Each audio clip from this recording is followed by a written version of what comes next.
on some things from last time.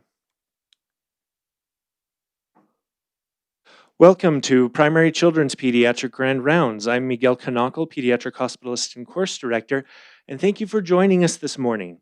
As a follow-up to last week's lecture on the intimate partner violence prevention, I'd like to give this follow-up information from Dr. Kathy Franchik-Roa, who is a leader in this field in Utah.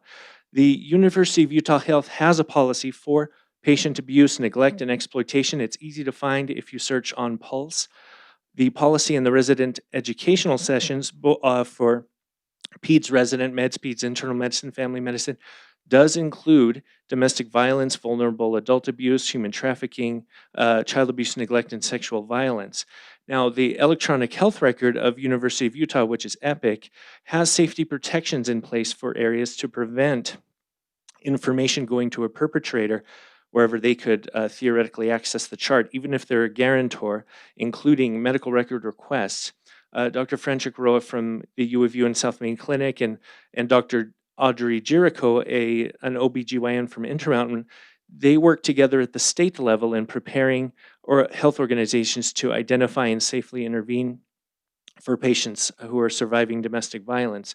So I will be working on sending these EPIC methods as a request to improve implementation in Icentra as well for those protections to be there for the Intermountain Health System.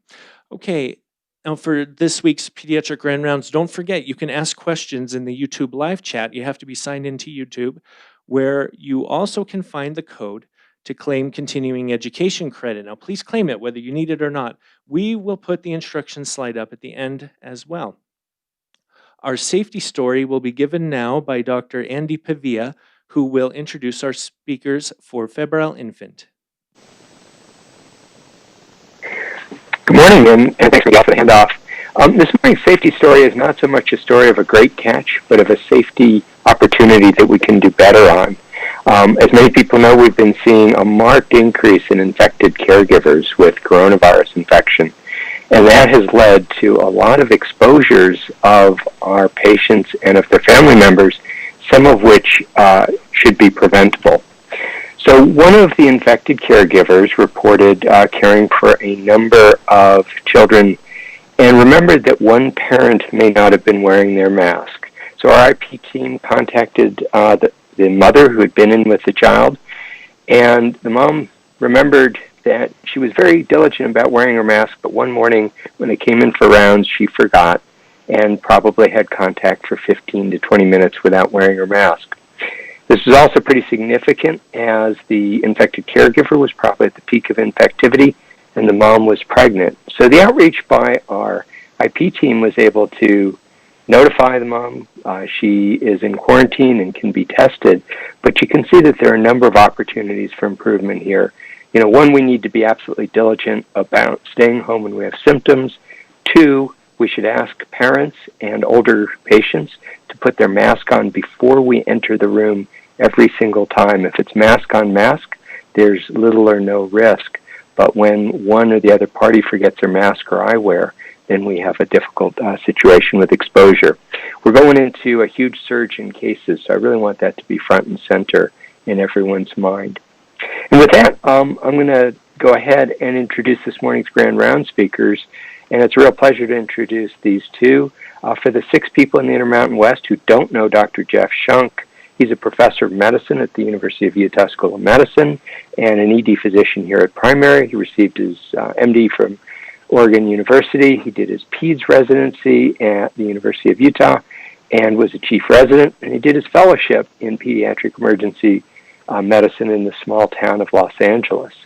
He joined the faculty here in 1989. He has done quite a bit of research on foreign body ingestion decay. He's a member of the PCARN group. He has been involved in head trauma. And he served as the chief of the Department of Emergency Medicine for 12 years. And to everyone's surprise, turned out to have a real talent for administration. And so he's had many roles since, Director of Pediatric Clinical Programs, Director of Outreach, and the Associate Medical Officer. Dr. Emily Thorell, a member of my division, received her MD from the University of Utah and did a pediatric residency and infectious disease fellowship at Children's Mercy Hospitals and clinics in Kansas City, Missouri. When she joined our faculty in 2011, she, in partnership with Jared Olson, created what's one of the first comprehensive antimicrobial stewardship programs in a freestanding children's program, freestanding children's hospital, and you've heard a good deal about that in the past. She's currently an associate professor of pediatrics in the Division of Pediatric Infectious Disease, and her clinical and research interests include appropriate antimicrobial use, antibiotic resistance, pathogens, SARS-CoV in children, and of course hospital epidemiology and infection prevention. She's the director of the Antimicrobial Stewardship Program and the associate hospital epidemiologist. Both of our speakers have done an enormous amount of work over the years on febrile infant, and really excited to hear about this latest phase.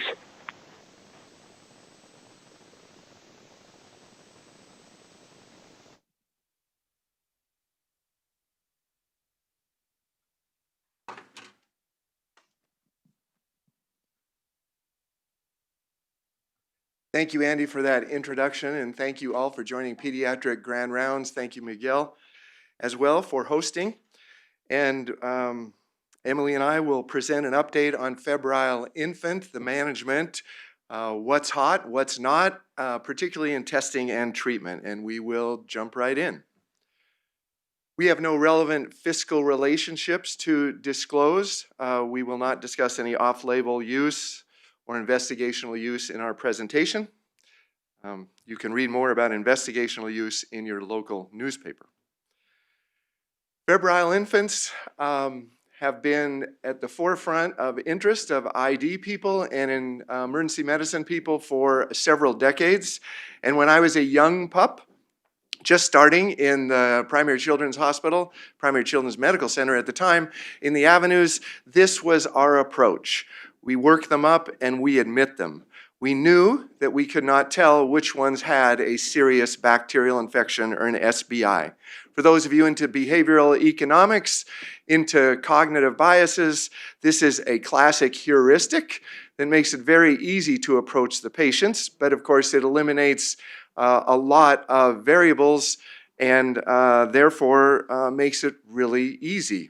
It also meant we admitted a lot of patients, did a workup on a lot of patients, and this lecture is about the evolution, the change in that practice over the ensuing, really, 3 decades.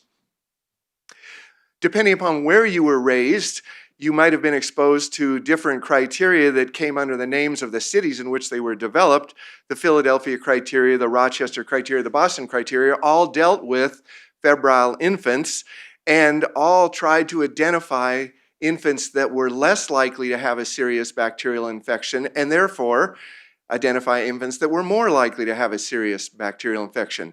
This process of risk stratification is really crucial in any condition where what we're dealing with is a haystack of certain size and there's a lot of needles within the haystack and we're trying to find those needles. You can see from this slide that the criteria did vary but had some similarities and that the infant had to be well appearing and not have underlying conditions. And in general, looking at the urine, looking at the blood work, and at least for the Philadelphia criteria and the Boston criteria, looking at the CSF enabled us to risk stratify. Focusing in on the Rochester criteria because that's what was more commonly used in Dr. Byington's research and we've used here throughout Intermountain. The infant had to be relatively well without chronic conditions, but importantly, a lumbar puncture was not included in the risk stratification, but examination of the white blood cell count and examination of the band count, as well as the urinalysis, and in cases of diarrhea, examination of the stool. This takes us really up into the 80s. And then at the end of the 80s and the early 90s, of course, there were many papers came out utilizing these criteria, modifying these criteria. And this is just one example of a compilation of several studies that illustrates how effective these criteria were at really identifying low and high risk. And the columns that are circled are important to us today. the rate of serious bacterial infections, that includes things like meningitis, bacteremia, and a urinary tract infection. The rate of those infections varied, but if you, as an example in the first one, if you use the Rochester study from '88, you identified and you were Rochester high risk, about 24% of those had a serious bacterial infection. Moving down to the third row, or the fourth row, excuse me, using a modified Rochester criteria, again, successfully discriminated between a high risk and a low risk group. And you can see that the high risk for SBI varied around 20% and low risk varied around 1%, 0.5% to 1.5%. But these risk stratification strategies were successful. In the early 90s, some practice guidelines came out, published simultaneously in the Pediatrics and Annals of Emergency Medicine, first authored by Dr. Baroff. And what Paul Young out of the University of Utah and our Department of Pediatrics investigated was whether community pediatricians, primary care providers were following these guidelines. And what he discovered was of no great surprise to those of us. We knew lots of variation existed in this practice. And he did a survey of 94 Utah primary care pediatricians that included 3 scenarios, but 2 of the scenarios involved infants germane to today's talk, particularly a 21-day-old and a 60-day-old. And what Paul reported was that there was 39% compliance with the published guidelines. In the 21-day-old, 9.6% compliance with the published guidelines in the 60-day-old. And of course, the primary care pediatricians were leaning towards a less invasive approach. In the old days, when we admitted everyone, we recognized that we weren't doing much stratification. And in 1983, Catherine DeAngelis, so excited about this topic. Catherine DeAngelis pointed out that it wasn't trivial to admit a patient, and she pointed out that many of the admitted infants had complications. Now, this was a study out of Philadelphia that's covered in the first 2 bullets, but as you can see, IV infiltration was a common, if you will, unintended consequence of admitting a febrile infant. And the families were upset about multiple LP attempts. And in in Baltimore, in this study, there was 1 stolen infant. Here, closer to home, Rich Paxton, who was a resident here at the University of Utah, worked with Carrie Byington, and they investigated, well, what are the untoward consequences of admitting febrile infants at primary children's? And after me and my group explained to the family the importance of doing a lumbar puncture and doing the lumbar puncture and the rest of the workup and admitting the patient, about 30% of the families believe their child might die. In other words, we were so successful in emphasizing the potential risk. And breastfeeding problems occurred in these admitted infants in about 1/3 of the cases. So it's not trivial to admit that, and we certainly recognize that. As this science evolved beyond the Rochester, Philadelphia, and Boston criteria, and as the science around febrile investigations evolved, many questions came to bear by primary care providers, pediatricians, as well as emergency providers. And one of the questions that came up, of course, in the 2000s and the early 2000s was, now that we have studies that can relatively rapidly identify who has a virus, wouldn't it be cool if having a virus meant we didn't have to do much of a workup? In other words, does identifying a virus put you at even lower risk? And this is one of the studies that was a multi-center 3-year study, and they were able to find 269 patients that had RSV testing. And overall in that study of about 1,200 febrile infants, 11% had a serious bacterial infection. And you can see, in fact, that if you were RSV positive, your rate of SBI, your rate of UTI, your rate of bacteremia were all less than if you were RSV negative. This was very encouraging. On the other hand, it didn't split the groups of patients as much as we would have liked. It'd be much nicer, of course, if we were splitting it like 1% and 20%, but it definitely showed that being positive for virus did have some effect on your risk, and it seemed to lower your risk. Here at the University of Utah Primary Children's, Dr. Byington explored our experience over a 6-year period, and of course, we were obviously more into viral testing than the multi-center site previously that was over 3 years, but we had 1,700 total infants that Dr. Byington reported. Almost 1,400 had some type of viral testing, and sure enough, your risk of serious bacterial infection went down when you had a virus positive test rather when compared to having negative virus. And we look more closely, if we combine viral testing with the Rochester criteria, this is what Dr. Byington found. And just as we would have hoped, if you had, taking it from the highest risk group, if you were high risk Rochester criteria and negative virus, then you had about a 17% chance of having an SBI. Whereas at the other extreme, if you were low risk Rochester criteria and positive virus, the most favorable instance, then you had a 1 or 2% chance of having an SBI. So that gave us a lot of encouragement that this viral testing was going to help us hopefully do less to these infants in an appropriate and safe way. Not all viruses share that characteristic, however, and many of you have heard our mantra that we just have to ignore the rhinovirus result. Now, there's many reasons for that about the way the DNA stays around in the small humans and how long the test can be positive. But when Dr. Blaschke from the Infectious Disease Division here, Department of Pediatrics, investigated this later, it was pretty striking. There were 4,000 infants, over 4,000 in her study, and 35% were positive for rhinovirus. And within this study group, the usual number, about 8, 9, 10, 11%, had an SBI. But what that group discovered was the risk of urinary tract infection was not significantly different if you were rhinovirus positive or if you were rhinovirus negative at any age. The risk of invasive bacterial for the younger kids was not meaningful different if you were rhinovirus positive or negative. And the older infants had, interestingly and maybe favorably, a slight decreased rate of IBI. And a particularly surprising outcome of this study is that if you compared rhinovirus positive infants to infants who had other viruses detected, it appeared that those with rhinovirus had a slight increase in their IBI risk.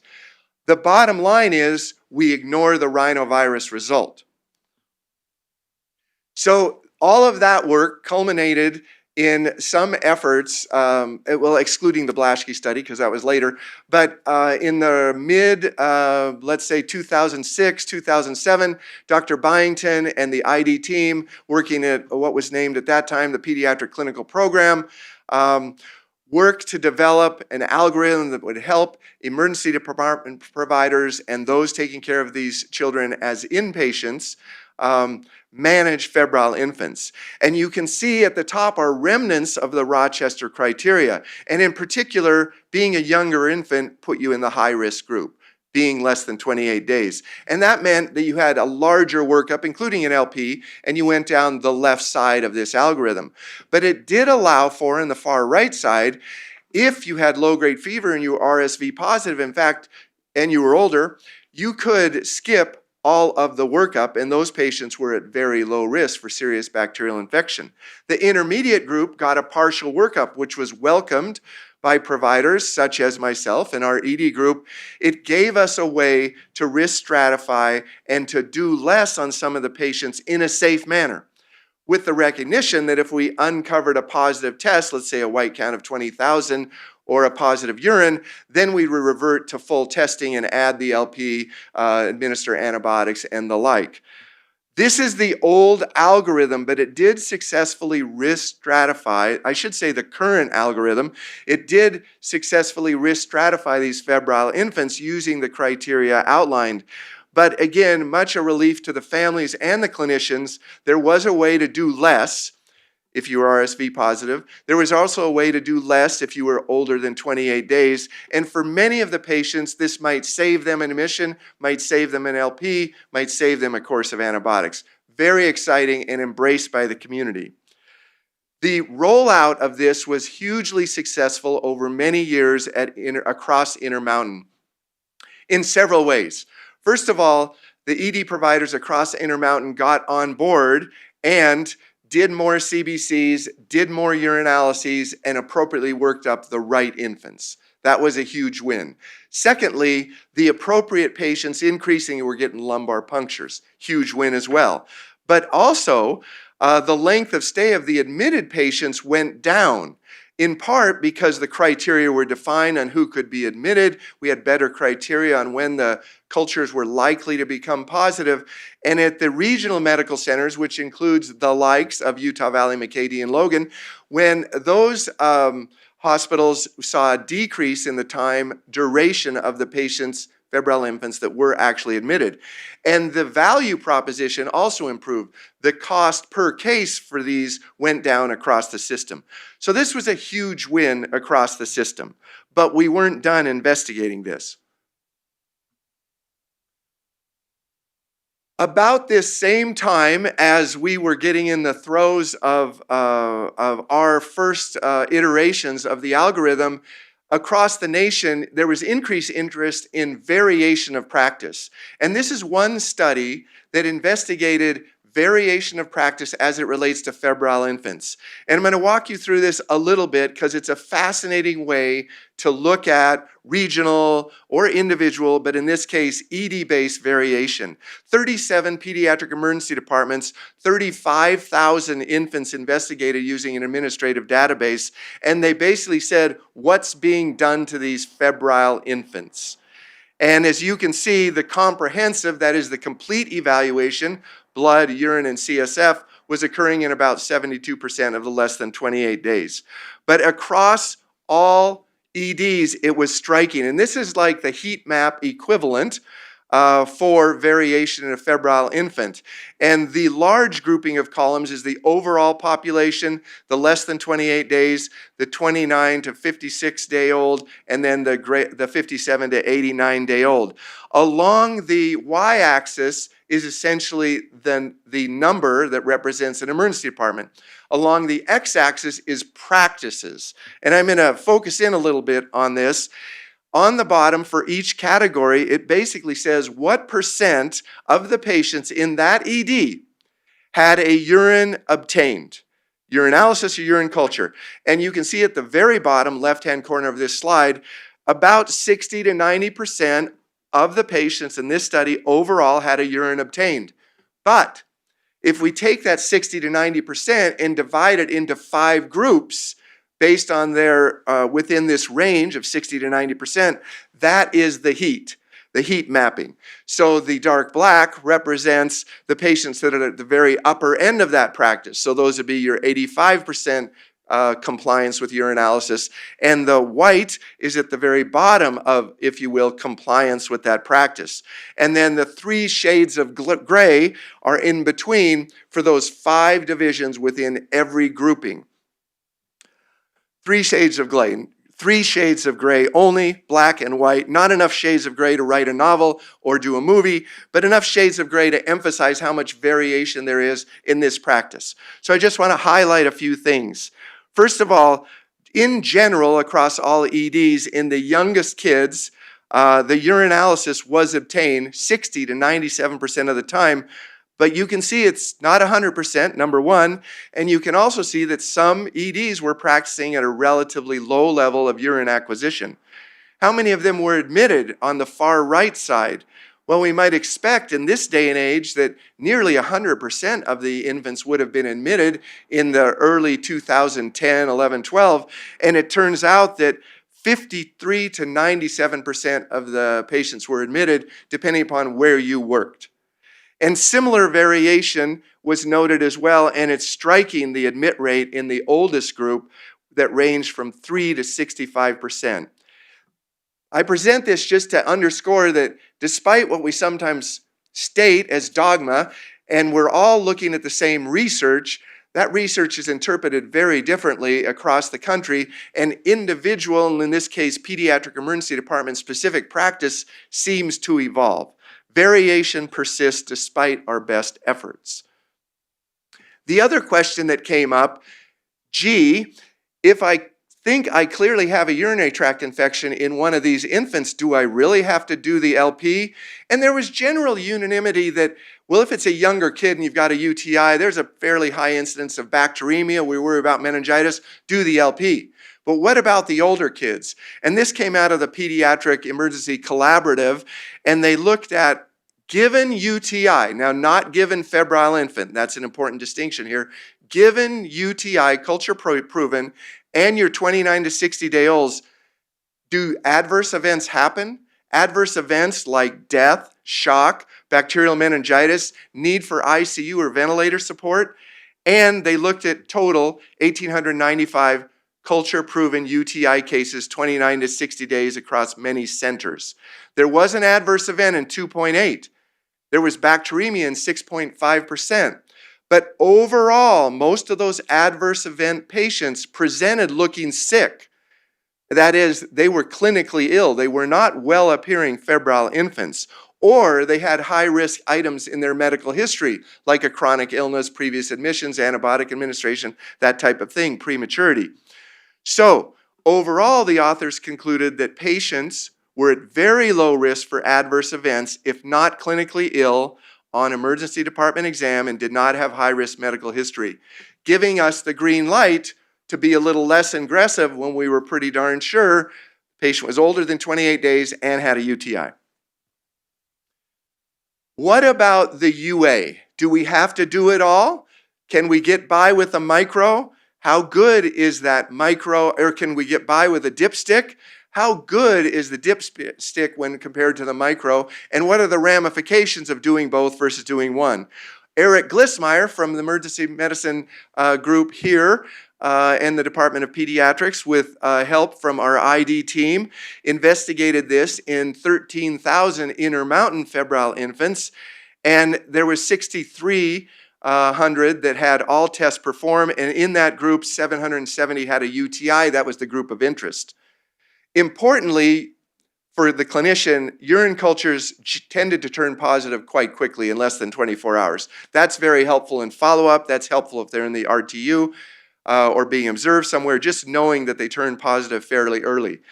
Secondly, what Dr. Glissmeyer discovered was that the dipstick alone had a good positive predictive value, and in fact, it was better than the complete UA. The negative predictive value was not quite as good for the dipstick, but then the complete UA, including micro, but it was very good. So he concluded appropriately that dipsticks by themselves would be adequate to evaluate these infants. Then additional research came out that really questioned whether the CBC and components of the CBC were the best thing to do. And when they looked more closely, now that we knew that the urinalysis, particularly the dipstick, was quite good at picking up UTIs, the rest of the testing kind of boiled down to how good was the blood work at picking up IBIs, invasive bacterial infections. That is, those SBIs, serious bacterial infections, excluding the uncomplicated UTI. So IBIs are things like bacteremia with meningitis. And it turns out that the sensitivity and specificity of a low white count or a high white count was quite poor. And even an elevated neutrophil count, the sensitivity was not great at the 10,000 level. This just shows on a receiver-operator characteristic curve how that plays out in different age groups. And to orient you to these curves, a good sensitivity for a given level of a test puts you high, and a good specificity puts you way to the left. So the best test and the best cutoff for that given test will snuggle you up to the upper left. That's what we want to see in a good test. If you flip a coin, you are at the diagonal line. And you can see for the overall white blood cell count, it was slightly better than flipping a coin, but not much in all age groups. Other tests investigated other inflammatory markers, including procalcitonin and the CRP, and you can see in the study on the left, detecting SBIs, I should say the analysis on the left, detecting SBIs, the procalcitonin and the CRP were much better than the ANCs and the white blood cell counts. And when you considered only IBIs, the data was even more striking, and procalcitonin seemed to win out. Other studies suggested that procalcitonin are an important factor in risk stratifying febrile infants, and this chart includes studies including a variety of pediatric patients, but the ones highlighted in yellow dealt with febrile infants. And you can see over on the right-hand side that the various procalcitonin cutoffs were used, but most importantly, it did prove some value in risk stratification. That, coupled with the other data that suggested from receiver-operator characteristic curves that it's better than white count, led to additional studies. And this was the study which has most greatly influenced our CPM. 900 patients, febrile infants, were used to perform a prediction rule, another 900 to validate that rule, 26 EDs across the nation were used. They only include infants up to 60 days, and overall the SBI rate was 9.3%. And I'm going to break down their analysis and their technique, which is called recursive partitioning. And what you do, in the top box, there's 1,800 patients total. That's the size of your haystack.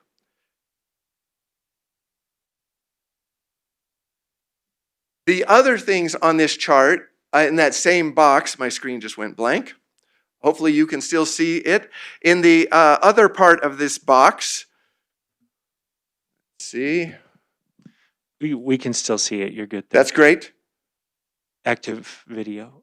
Okay. I don't have the choice. Laptop.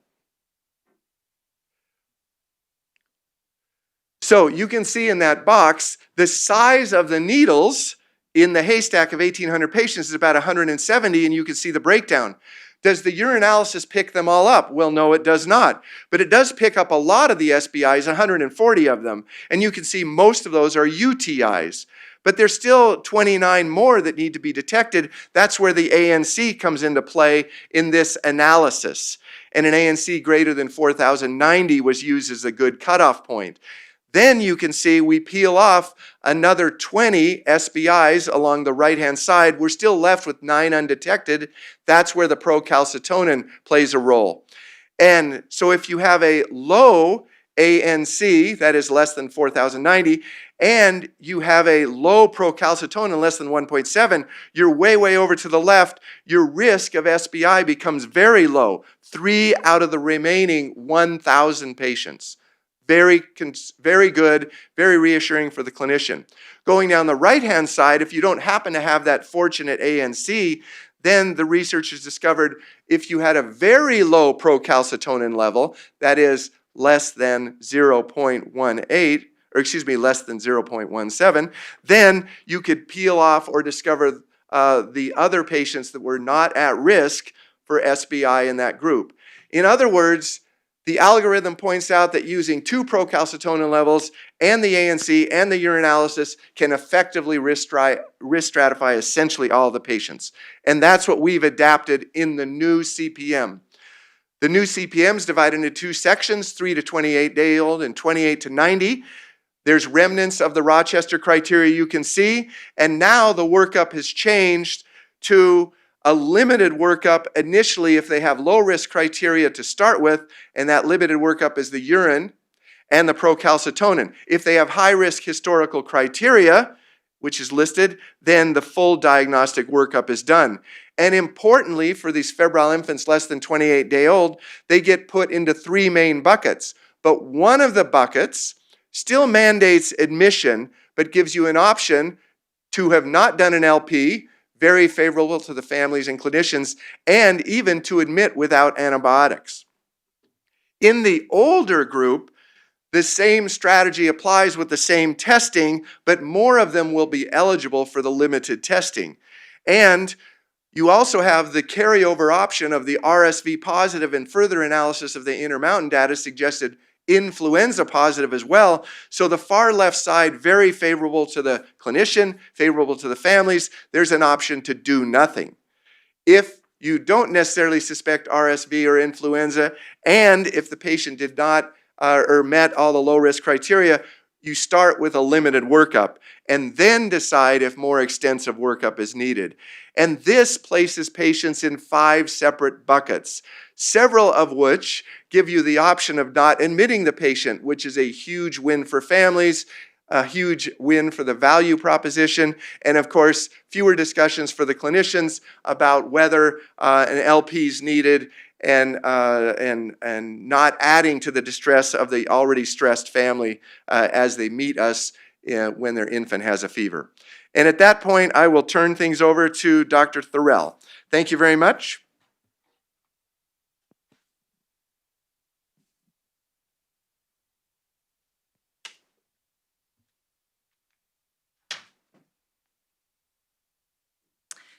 Thank you, Dr. Schunk. Thank you for that walk down the memory lane of febrile infant. Very informative and getting us to our place today. So I wanted to pivot just a little bit to talk about the bacteriology and what we know, and has that changed? So back when this started in the febrile infant, a lot of people in the early days in the 80s, 90s would start the infants on AMP and GENT. And mostly that was, to cover the most common things, E. coli, Group B strep, and those definitely were the most common things and did a very good job. However, as Dr. Byington pointed out to us in her paper in Pediatrics in 2003, ampicillin-resistant pathogens were emerging and becoming a significant problem in this age group.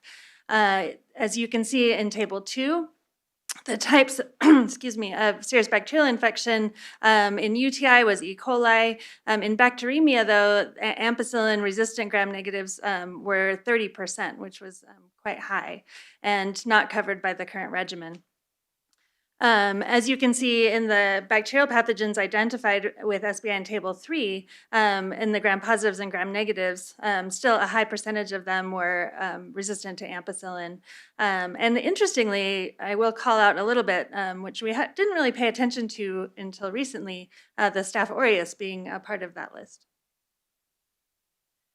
In a study from the PCARN group that was published in 2018, they took another look over many emergency departments, I think it's 26 or something like that, in infants 60 days and younger, the epidemiology of bacteremia.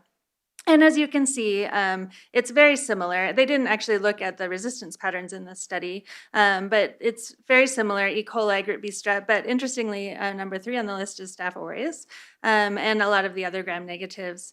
In our own data, we see mostly that these are not highly resistant pathogens, even the gram-negatives, but we do see one every once in a while, and so it's something that we have to consider.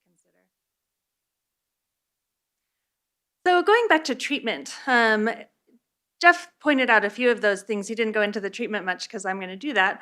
But we have our different buckets and different treatment. And so one thing that when I've been doing antibiotic stewardship over the last several years, that's thrown a wrench in our plan is drug shortages, or sometimes drugs just disappear altogether.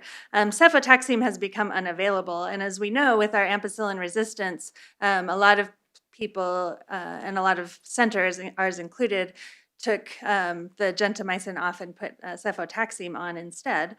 So the babies were getting ampicillin and cefotaxime. Well, now with the cefotaxime being unavailable in most centers, University of Utah interestingly still has it, but most places can't get it anymore. We have changed a lot of these to ampicillin plus ceftazidime. The problem with that is that it really doesn't cover the Staph aureus very well. When we've lost that third generation, we kind of pick Pseudomonas coverage over Staph aureus coverage when we switch from cefotaxime to ceftazidime. When we have our suspected UTIs, interestingly, in our data, if you have positive nitrates, when you partition those out, E. coli is about 90% of those. 5% of those are actually Staph aureus disease, and enterococcus is about 1%. So for those infants less than 28 days where we can't use ceftriaxone because of the bilirubin issue, we've actually changed to cefepime for those. That'll give us a little better Staph aureus coverage, as well as maybe a little more stable against some of our ESBLs and things if they should pop up. And we'll cover the majority of our pathogens. If there's no known source or positive leukocyte esterate or negative nitrates and normal CSF, then we will use ampicillin plus ceftaz at non-meningitic dosing. And this is what I was alluding to. So when we looked at our patients between 1 and 28 days with nitrites on the urinalysis and bacteremia, it's basically what you'd expect, mostly gram-negative, the lion's share, but 7% of those were actually Staph aureus, which we thought was really interesting and further made us switch to using better gram-positive coverage or better Staph aureus coverage for that group of infants. And this is what it looks like on the algorithm.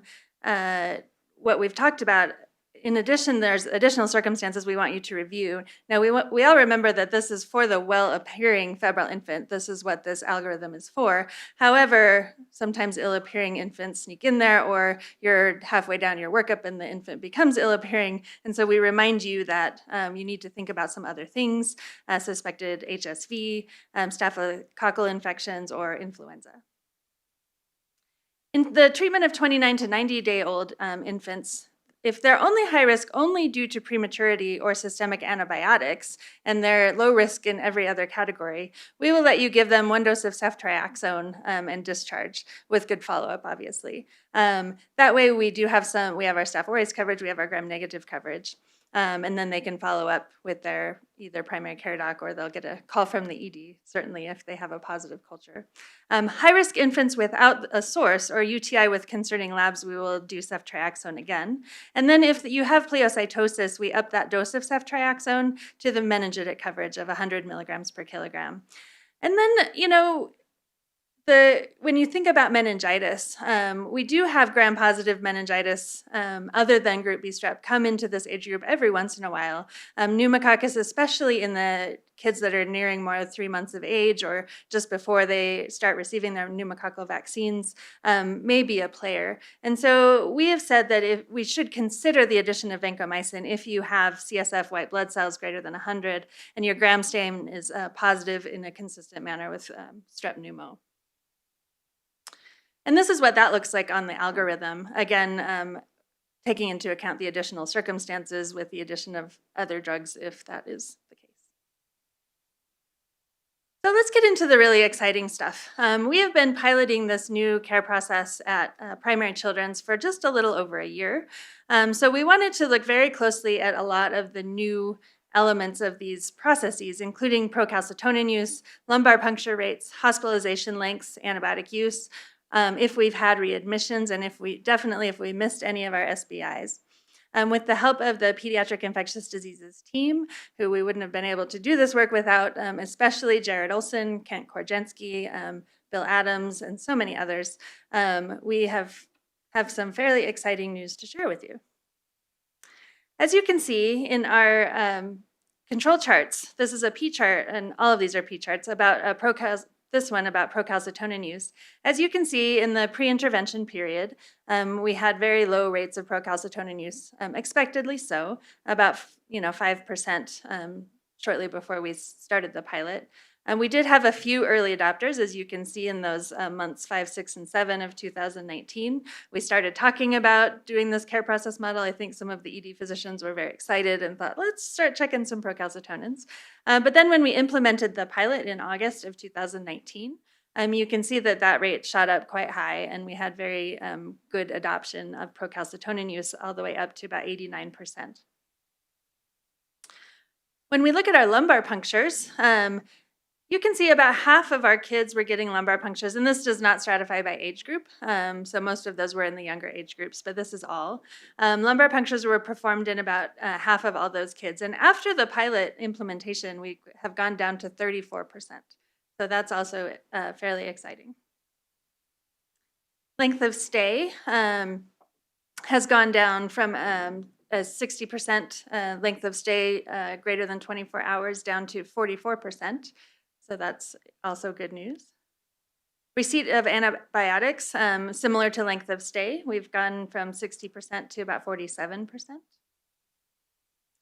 And when we look at our readmissions, we've been watching these very, very closely. We had about a 2% readmission rate before the pilot that has gone up to 4%, but these numbers are very, very small, and we'll go through them individually here in just a moment.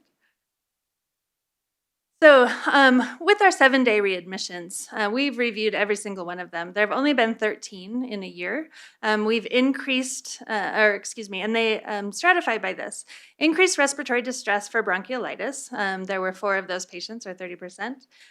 We identified 2 blood culture contaminants. One was a fairly it was a staph epi, which we've actually changed the way we call back blood culture results from the ED because of this problem. We didn't want these kids to have to come back in for a staph epi. The other one was a more interesting organism and needed an infectious diseases consult, but it was called a contaminant. We had 1 patient come back for dehydration and diarrhea. We had 2 patients come back for continued fevers, but no bacteria or herpes were isolated or identified in those patients. We had 1 patient come back for fussiness and a rash. 2 patients were readmitted just for their underlying chronic diagnoses, unrelated to their febrile infant workup. And then there was 1 patient who was discharged without workup on the first episode and then became a little sicker, and then they had a full workup performed within a day. So what we concluded here is that missed infections are not driving our readmissions. And some other exciting things we've been working on the Pediatric Infectious Diseases team, which is not live in our current care process, but hopefully we will get this implemented depending on Icentra. Probably need not say anymore. So we have been working with Bill Adams and Kent Korjenski on a risk calculator that will help us interpret this algorithm with a little more ease than going through all of those steps. So basically, these are for the 29 to 90-day-olds, all of these examples. All the boxes actually are pre-filled for you, and any of the circles you need to check yourself. So there are some things that we just can't get from the medical record automatically. But basically, if you have a 65-day-old, they're not in shock. We want to make sure that you're on the right algorithm. So if you have a patient in shock, you should not be using the febrile infant algorithm.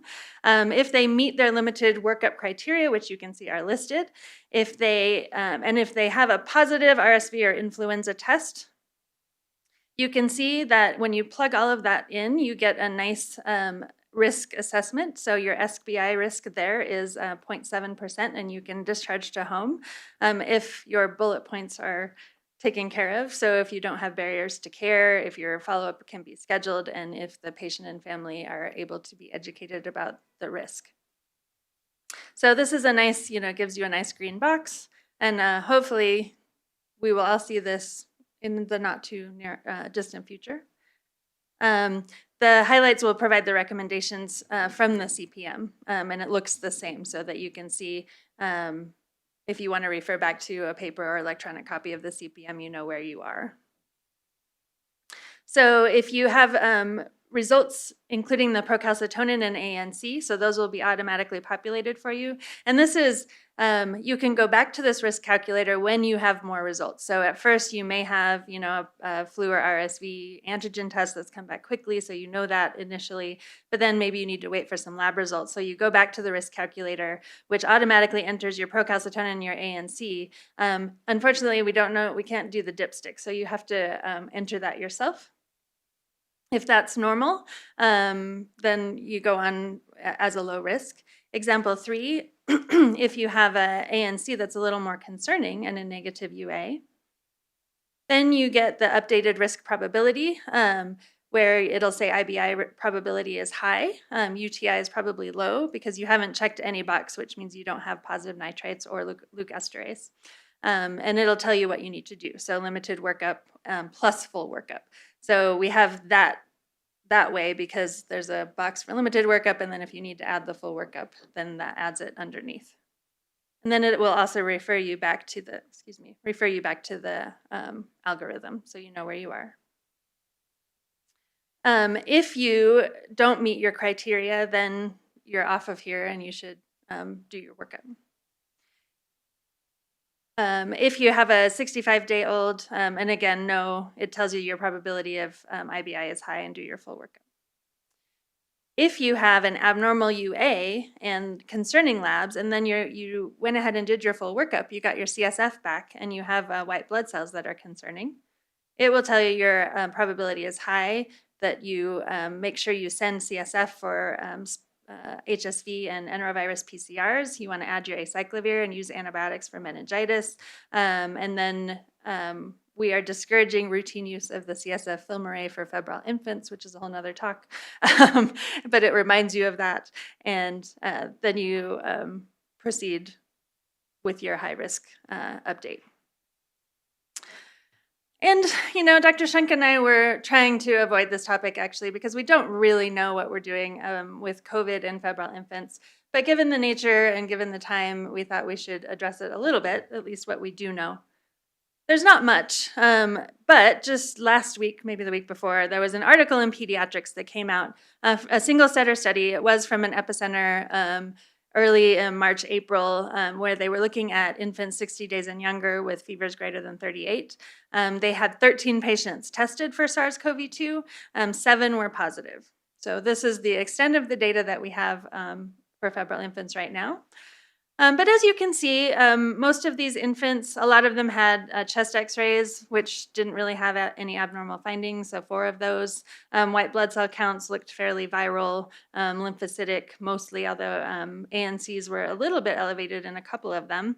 There were 2 UTIs, which I think is probably the best takeaway from this, and that all the infants did well. So most of them were also admitted, with the exception of 1, I believe, and nobody had severe outcomes. So our takeaway is that we don't really know how this influences febrile infant risk or our risk assessment, but here we are in the age of COVID. As with other viral infections, concomitant bacterial infections can happen. As you can see, 2 of those patients did have a UTI, so we think we just need to work them up. Maybe a little bit like rhinovirus. Do we ignore it but not ignore it? All infants in this case series did very well, which is encouraging, and we've heard that anecdotally around the country that infants in this age group really have been doing very well with COVID. At this time, we would recommend testing for all febrile infants for COVID, given the epidemiologic implications and the fact that they all present with fever.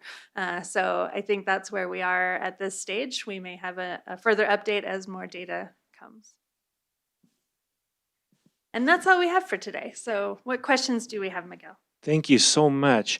Let me look at these questions. Okay, so Joe Johnson says, well, remind me, when can we get the new care process model, you know, outside of the pilot at Primary Children's? When can we use it at other hospitals? And does it depend on, you know, if my procalcitonin comes back quickly? Good question. And right now, procalcitonin can be ordered and turned over relatively quickly at Primary Children's, at IMED, Logan, Utah Valley, McCady, and St. George Hospital, Dixie Regional. So that's it. And the turnover there is purported to be less than 2 hours. So I think in those institutions, it could be entertained. Within the Children's Health, within Children's Health, we're working on a rollout for this CPM, and it's in its germinal embryonic stages. We've just presented this same data to Utah Valley and McCady this week. We, as of yet, do not have the CPM posted in a place that's accessible to all. And as you can envision, if procalcitonin is only available in certain sites, the onus is on us to suggest what to do at those other sites. So it may be that we will have 2 CPMs, one where there's more resource restraints, and the other where they have the full enchilada and the availability of the procalcitonin. Excellent, thank you. And Dr. Wendy Hobson-Rohrer says, great example of using your PPE and distancing, and thank you for being role models for us, wearing your mask, eye protection, standing apart, and I'm about 25 feet away from you right now. And this is a COVID protected sport coat, I might add. Right, right. Dr. Joyce Soprano says about 12% of our COVID positive patients from primary children's ED were less than 3 months of age. So it sounds like they're seeing quite a few of their COVID patients are babies. And they're testing all of them, which is very appropriate. Great.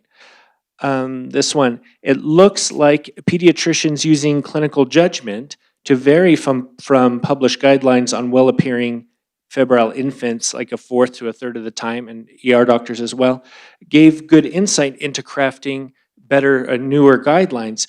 And I noticed the language used is vary rather than deviate. And so, what are some of the gray areas in the new CPM? What are some of the gray areas where clinical judgment continues to be important, and which areas are more like you got to do this part? Great question and great observation. Emily might want to take a stab at this as well. I think the area that we still have learning to do is discovering the even more rare than SBI and IBI is the herpes. And there we kind of have to defer to the clinician and their understanding. It's somewhere in the 1 in 2,000 to 1 in 3,000 of our febrile infants have HSV. So that is going to remain elusive, and we don't really have an effective screen to integrate yet. So I think that's one of the gray areas. The other area that's a little gray is the younger kid who gets put in the hospital. It will take a little bit of reculturing, let's say, to discover, not in an ID sense, but for people to be comfortable putting those kids off antibiotics. And I think we would prefer that management strategy, but I think that might be a little bit difficult to adapt. I think people will embrace the opportunities to do fewer LPs, so that stuff will probably flow a little bit better. And then the other gray area that I would just point out is it is hard to get enough patients and enough data and enough positive tests for us to give the clinician really all the information they want, like, well, what about paraflu 2, 3, and 1? And what about coronavirus? We used to have 2 or 3 coronaviruses on our panel. What about those? So there's lots of information that we don't quite have enough data on to give good guidelines about the other viruses. Yeah, the only things I have to add there, Jeff, are that being said, we add data to our database continuously, and we continuously evaluate it. And we, the reason that we hadn't changed our model to be more of a risk predictor in this fashion before the study that came out in 2019, the Cooperman study, was because we just weren't quite there with our own data. We were close, and we kept saying, are we ready? Are we ready? And then the study came out, and we're like, okay, we're doing this. So we were all very excited about that. Herpes is the conundrum. I think, it can have such bad outcomes that it's in the back of everybody's mind. And when we miss one, it's terrible. And so and we've all experienced that at this point. And so we're working hard. There's going to be a quality improvement project going on in the emergency department very soon to try to help test those babies a little better, which PCRs to use, when to send them. Right now, it's been really tough because PCR turnaround time has been really high for everything because of all the COVID PCR testing. And so some of our babies have sat in the hospital on acyclovir for several days waiting for those tests. So this is really an important area, and hopefully somebody will crack this nut one of these days. And Miguel, I should probably add one other thing. We recognize that having an algorithm that has a low procalcitonin level and a very low adds a degree of complexity. And I will say that the Cooperman group with another group of febrile infants is working on that as well, and they presented some preliminary data at the AAP meeting just this week. So we might be able to settle in on one line if that gets better defined. So hopefully that'll eliminate one of the shades of gray. Right, because right now, if the ANC is not high, then you can have a regular low procalcitonin and get out of an LP. Correct. But if your ANC is higher than 4,000, then you have to have a super low procal to get out of doing an LP. Well stated. Thank you. Very well stated, Miguel. One other question, how does being unimmunized affect your risk stratification? Let me You just wanna start. take that? Yeah. These babies are generally unimmunized anyway, given their age. We don't really start immunizations until that 2-month visit, and so other than hepatitis B. So I don't think that immunizations are going to have a great impact. We think you need your full, your first 3 doses of Prevnar, for example, to really be fully immunized. And so I think this age group really they're basically all unimmunized anyway. So I don't think Right. immunizations really change the risk You might stratification consider, much. I guess, if the whole family's unimmunized, maybe that would affect your risk, Yes, but for not so sure. much the baby because they're so young anyways.